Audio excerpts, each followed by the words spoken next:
base. Okay, that's fine. So m sub s plus 1/2 negative 1/2, and one of them is clockwise, one of them is counterclockwise. Did you turn the camera again? Yeah, it can go for another 4 minutes, it Okay. says. Yes. So how many orbitals are going to be in the N4 then? N4, very good. Let's see N4. You don't need to know N4, but let's do it. So n equals to 4. What are L for n equals to 4? 0, 1, 2, 0, 1, 2, and 3. 0, 1, 2, and 3. Now L equals to 1, so you would expect 4 sub-levels for energy level 4. 3. So would it be What are the sub-levels? S, P, D, F. Now how many orbitals would you expect in each one of them? 1 right there. 1 orbital. How many for P? 3. 3 orbitals. How many for D? 5, How many would you expect for F? 7. 7. Very good. Now let's learn one more thing. You can fit a maximum of 2 electrons per each orbital. What's the maximum number of electrons you can fit in the S sublevel? 2 electrons. How many can you fit in the P? How many in the D? 10. How many in the F?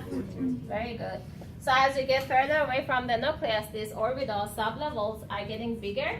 You can fit more electrons in them.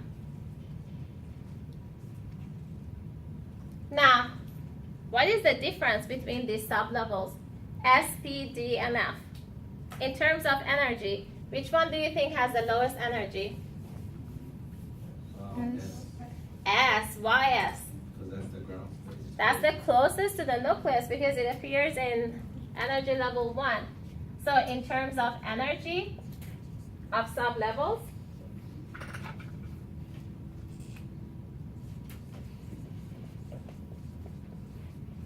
S has a lower energy than P, than D, F, and G.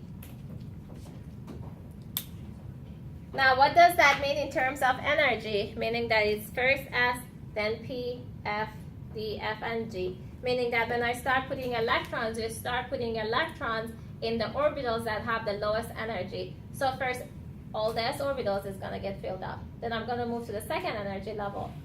To the second energy level, again, first my S orbital is going to get filled up, then the P. You move on to the third energy level. In the third energy level, you have S, P, and D. First, S is going to get filled up, then P, and then D. Because they have lower energy, they're more accessible.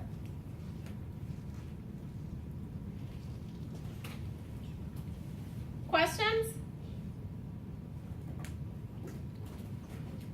So let's write the order in which these orbitals are going to fill up,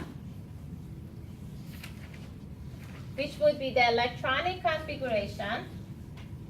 And as we learn the electronic configurations, we practice more on quantum numbers, and we talk about energy, and we teach you more and more about the electrons and how it's important if they're paired up or not paired up. So in general, to write the electronic configurations,